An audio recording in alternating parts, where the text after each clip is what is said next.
It's the everything store. It sells you books, toilet paper, electronics, groceries, socks, a new phone charger at 2 in the morning. It's one of the biggest companies in the history of the world, and it got there by selling you stuff cheaply, delivered to your door faster than you thought possible. Except here's the twist that breaks people's brains. Amazon barely makes any money selling you things. That colossal online store, the thing the entire company is famous for, is run at almost no profit on purpose. The real money, the tens of billions in profit, comes from a business most of its own customers have never heard of and can't even see. It's Amazon. And by the end of this video, you'll understand why the store is almost a decoy, where the actual profit is hiding, and why Amazon might not really be a store at all. Let's break down the economics of Amazon. Let's start with the numbers, because they are genuinely shocking once you see them side by side. In 2025, Amazon made around $717 billion in sales. $700 billion. And out of all that, the actual profit was about $78 billion. Now, here's the part that stops people cold. More than half of that profit, around 57%, came from a single division that has almost nothing to do with the online store. It's called AWS, Amazon Web Services, and it alone produced around $46 billion of operating income. Think about what that means. The famous everything store, the warehouses, the delivery vans, the prime boxes on your porch, all of that combined, the thing you actually think of as Amazon, produces less than half the profit. And one invisible division you've probably never used directly produces more than all of it. So what on earth is AWS? Okay, AWS is cloud computing. And I know the moment I say cloud computing, some people's eyes glaze over, so let me make it dead simple. Almost every app and website you use does not run on some computer owned by that company. It runs on rented computers, giant warehouses full of servers, owned by someone else. Amazon is by far the biggest someone else. When you use Netflix or open a banking app or scroll certain huge websites, there's a very good chance the actual computing is happening inside Amazon servers, and that company is paying Amazon rent for it. Amazon quietly became the landlord of a massive chunk of the internet. And here's the beautiful, almost accidental way this happened. Amazon didn't set out to build this. In the early 2000s, they had a problem. Their own website had to handle insane traffic spikes, think the holiday shopping rush, so they built enormous server capacity to survive those peaks. But most of the year, that capacity just sat there, idle, expensive, doing nothing.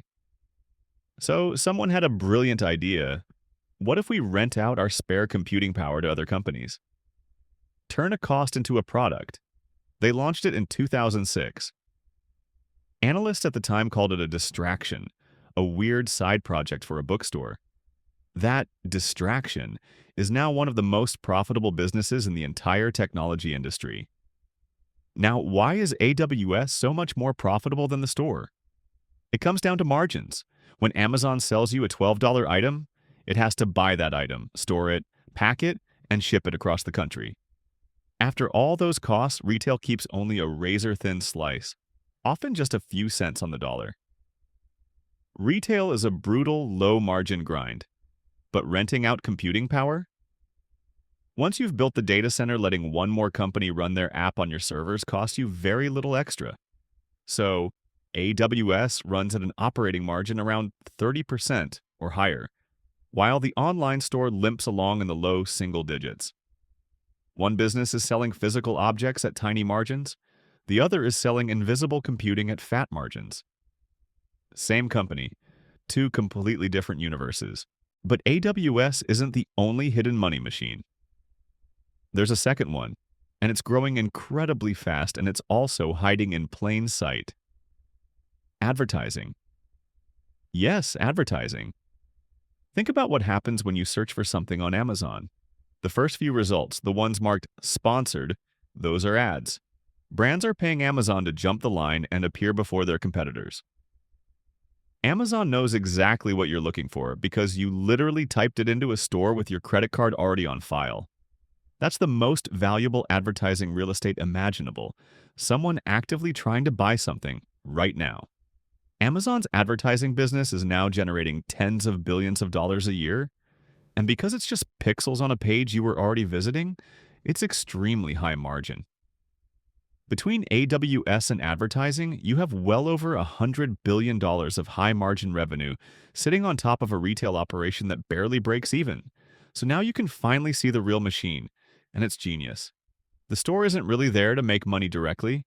The store is there to create scale, to pull in hundreds of millions of customers and their data and their attention and their spending habits. And then Amazon monetizes that scale through the high margin businesses layered on top: the cloud that powers the internet, and the ads that hijack your search. The low prices and the fast shipping, the parts that lose money or barely profit, those are the bait. They're the cost of acquiring the most valuable audience on Earth. This is exactly why Amazon spent years famously making almost no profit at all, and investors didn't care. Because Amazon wasn't trying to profit. It was trying to get enormous. It was buying the entire market's attention at a loss, knowing that once it was big enough, it could switch on these hidden high-margin engines and print money, and that reveals the deepest truth about this company. Every business we look at on this channel has the same lesson. The thing you see is rarely the thing that makes the money. Costco looks like a store but runs on membership fees. Starbucks looks like a coffee shop but floats like a bank. And Amazon looks like the biggest store on Earth, but it's really a cloud computing and advertising company wearing a store as a costume. The retail is the body everyone sees. A WS and ads are the heart nobody looks at. So the next time a cardboard box with that little smile on it lands on your doorstep, remember what actually just happened. You didn't just buy something from a store. You fed a tiny bit of scale and data and attention into one of the most sophisticated profit machines ever built. A machine that makes its real fortune not from the thing in that box, but from the invisible computers running half the internet and the sponsored ad you scrolled past without thinking. The store was never really the point. The store was just how they got you in the door.